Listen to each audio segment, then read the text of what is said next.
السلام علیکم۔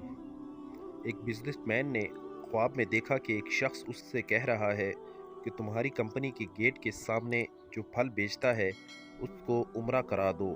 نیند سے بیدار ہوا تو اسے خواب اچھی طرح یاد تھا نیند سے بیدار ہوا تو اسے خواب اچھی طرح یاد تھا مگر اس نے وہاں جانا اور خواب کو نظر انداز کر دیا۔ 3 دن مسلسل ایک ہی خواب نظر آنے کے بعد وہ شخص امام صاحب کے پاس گیا، اپنا خواب بیان کیا۔ امام صاحب نے کہا، اس شخص سے رابطہ کرو اور اسے عمرہ کرا دو۔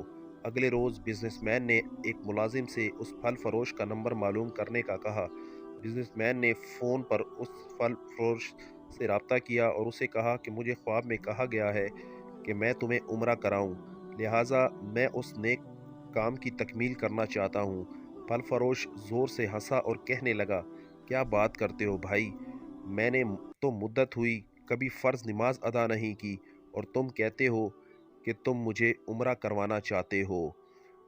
بزنس مین اصرار کرنے لگا اور اسے سمجھایا کہ میرے بھائی، میں تمہیں عمرہ کروانا چاہتا ہوں، سارا خرچ میرا ہوگا۔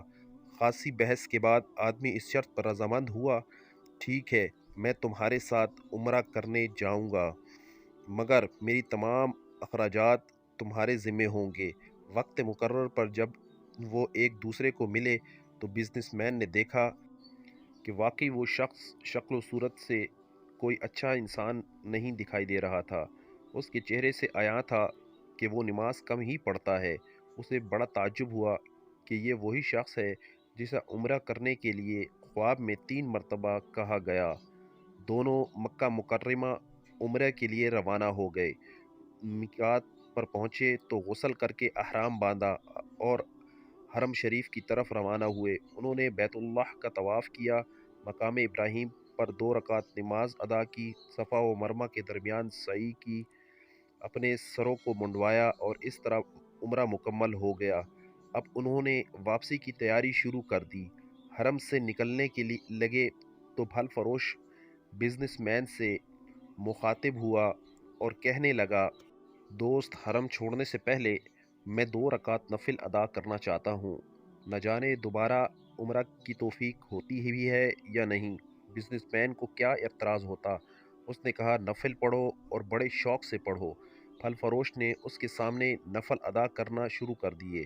جب سجدے میں گیا تو اس کا سجدہ طویل سے طویل تر ہوتا چلا گیا۔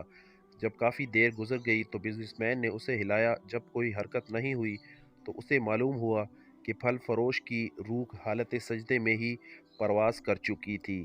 پھل فروش کی موت پر اسے بڑا رشک آیا اور وہ رو پڑا کہ یہ تو حسن خاتمہ، کاش ایسی موت میرے نصیب میں ہوتی۔ اسے اس خوش قسمت انسان کو غسل دیا اور حرم میں ہی اس کی نماز جنازہ ادا کی گئی۔ ہزاروں فرزند اسلام اس کا جنازہ پڑھا۔ وفات کی اطلاع اس کے گھر والوں کو دی جا چکی تھی اور بزنس مین نے اس کے گھر کا تمام خرچہ اپنے ذمے لے لیا۔ پھل فروش کی بیوی سے تعزیت کرنے کے بعد بزنس مین نے کہا، میں جاننا چاہتا ہوں کہ تمہارے شوہر کی ایسی کون سی عادت یا نیکی تھی جس کی وجہ سے اس کا انجام اس قدر عمدہ اور اسے حرم میں سجدے کی حالت میں موت آئی۔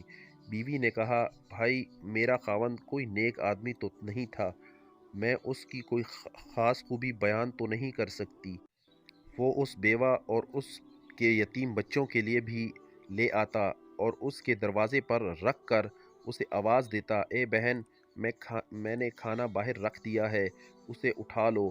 یہ بیوہ عورت کھانا اٹھاتی اور آسمان کی جانب سر اٹھا کر دیکھتی اور کہتی، اے اللہ رب العزت، آج پھر اس نے میرے بھوکے بچوں کو کھانا کھلایا۔ اے اللہ رب العزت، اس کا خاتمہ ایمان پر فرما۔ زندگی تو جیسے تیسے بہرحال گزر ہی جانی ہے، لیکن جس قدر ممکن ہو لوگوں کی مدد کیا کریں۔ اللہ تعالی ہمیں ہر طرح کی برائیوں سے اپنی پناہ میں محفوظ کرے اور ہمارا خاتمہ بھی ایمان پر فرمائے، آمین ثم آمین۔ دوستو، ویڈیو کو زیادہ سے زیادہ شیئر کریں، ہو سکتا ہے کسی کو فائدہ ہو جائے اور ہماری نجات کا ذریعہ بن جائے۔